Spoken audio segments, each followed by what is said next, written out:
All right. Here's a moderator question. We'll start with you, Bill.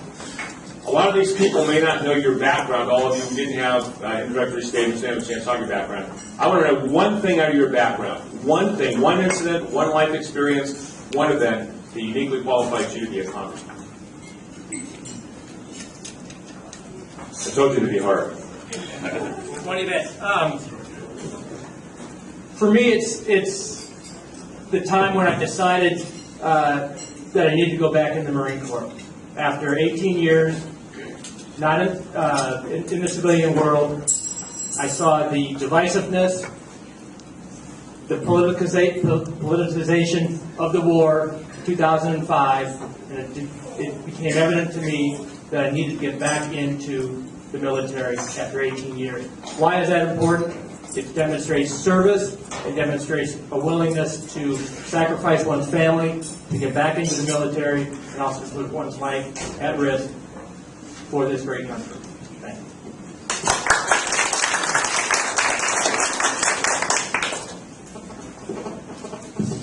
I think the one event that qualifies me for this uniquely for this race and for this district is the service that I served on board USS Stonewall Jackson, a ballistic missile submarine off the coast of Charleston, South Carolina. I went from being a business major in college at the University of Washington to becoming a nuclear engineer at the Navy Nuclear Power School. I served 5 years on that submarine, and I qualified as a nuclear engineer and a strategic weapons officer. I uniquely understand the needs of this district because I know what goes on a submarine base. I know what goes on in shipyards and dry docks. I've lived it. I can speak to that, and I can speak to the people who work in those facilities who perhaps their union leadership is supporting our Democratic opponent, but they're not too happy about it, and they want an alternative. So that experience of mine uniquely plays to this district. Thank you. It's very easy. There's an image that sticks out in my head over and over again. It's on South 15th and 5th Street in Tacoma. Sitting, this might sound like a cliche example, but sitting on a corner, waiting for the school bus. My mom was there watching my brother and me. It was snowing out, and my feet were freezing. I had holes in my shoes. And I can remember sitting there and looking at the kids right next to me that were on welfare that had Nike Air Jordans on. Prime shoes, $100 shoes. And I remember coming home that day and asking my mom, why is it that they can have that and we don't? What are we doing wrong? And she says, Jesse, I am not going to cheat the system. Jesse, I'm going to work for what we earn. And I want you to follow that example because it's the key to success. And to have her articulate that to me, and to articulate to my brother, is the reason why we were able to rise up out of that environment while all my other friends are still wearing Nike Air Jordans but are on welfare. And to have that conviction in your soul is the reason why I think I'm the best candidate for the job. Thank you.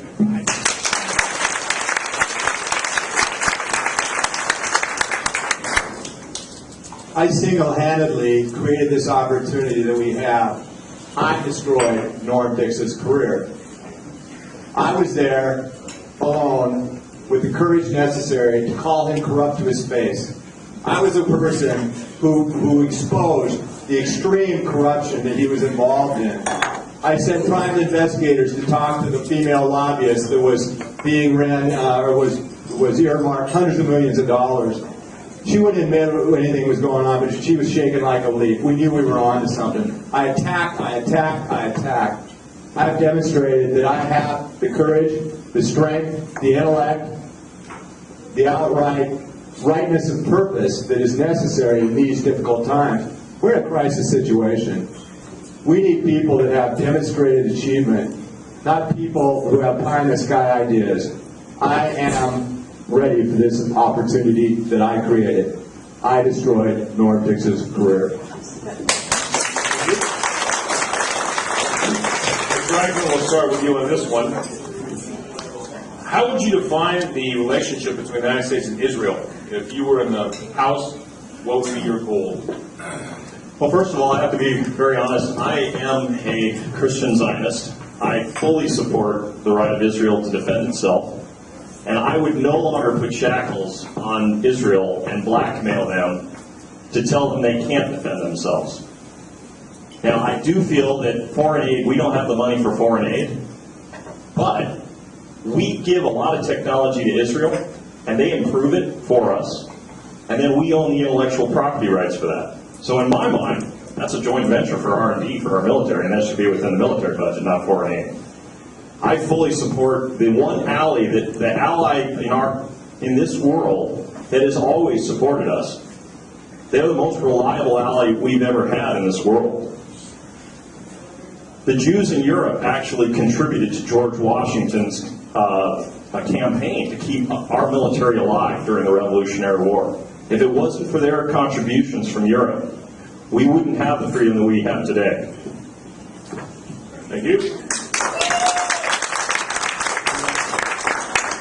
I fully support the United States always backing in each and every instance, standing with Israel and letting them decide their future, but always standing with them. And I'd be willing to sign a treaty or support a treaty that would say in each and every instance, we will always be there as an ally to Israel, regardless. We won't try to sit there and dictate their policy. We'll let them dictate their policy, but stand with them 100%. That includes coming out and talking about what this Arab Spring is really doing. You watch what happens if the Muslim Brotherhood takes over Egypt and what will happen to their treaty. The United States should come out now and say what we would do in support of Israel, what we would do in terms of the Sunni-Shia relationships, whether that affects Hamas in the south or Hezbollah in the north. I would always stand fundamentally strong with Israel, and I think the United States should declare it state it, and I would also support moving our embassy to Jerusalem.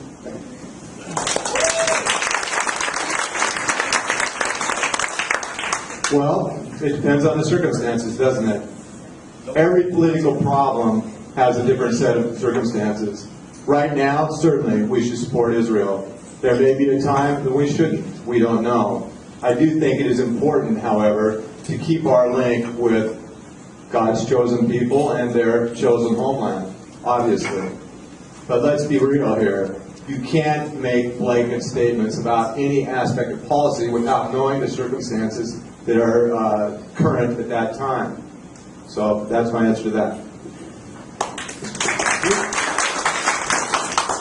Israel is really the only democracy in the Middle East.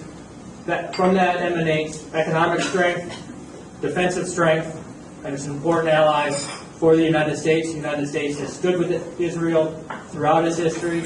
Israel has been a beacon for people coming from the oppressive regimes of the Soviet Union. It's been, again, a beacon for freedom, and it's important for us to stick with Israel. I do agree, though, with Doug that there are times that you have to keep an open mind and cannot give them a blank check.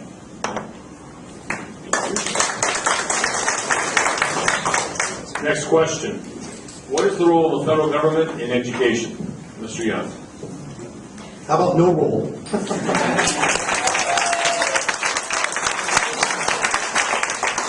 As your congressman, I will support and actively try to achieve a block granting of the money back to the states to start the process of transitioning away from the Department of Education so that it no longer exists. The truth is, our children are suffering. In my industry, up and down the West Coast, very few people that are natively born in the United States do what I do. They're all coming from India and China. The top IT institutes in the world are in India now. We are getting outcompete. The results are not there. Send it back to the states and let the states come up. You in this room are capable of coming up with a solution that will work for this state. Now, I think the states should compete, and that's the first step towards making this a viable solution for our kids. I would also advocate this. I would personally advocate letting the money follow the children. Let the parents have some true parental choice. Thank you.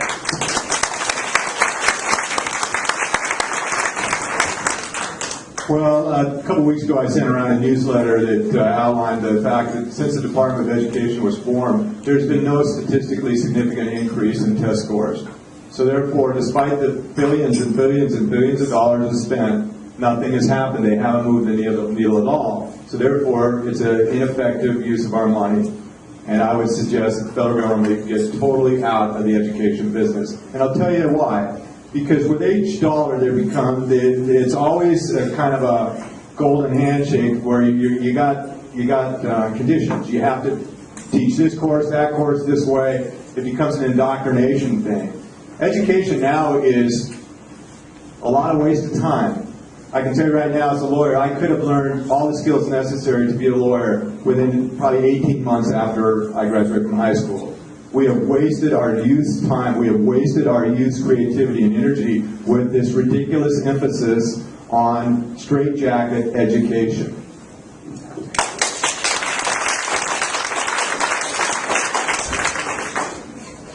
I believe very strongly in pushing as much responsibility and authority as close to the customer as possible, whether that customer is the 6-year-old student in grade school, the college senior. Push it as close to the people as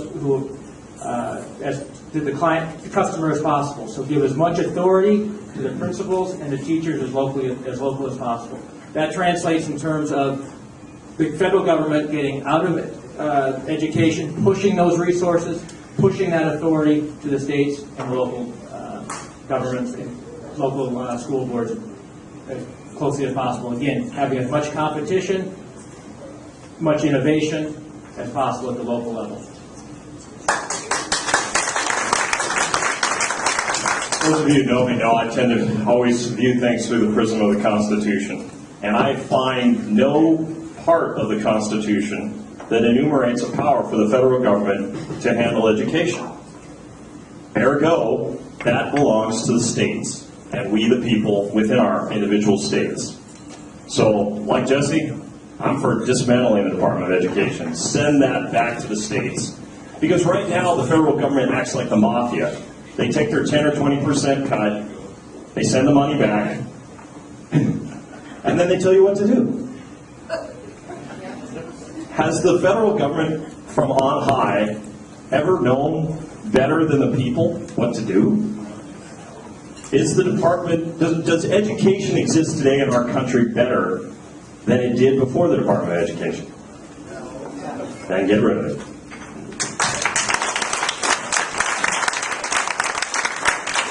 Next question.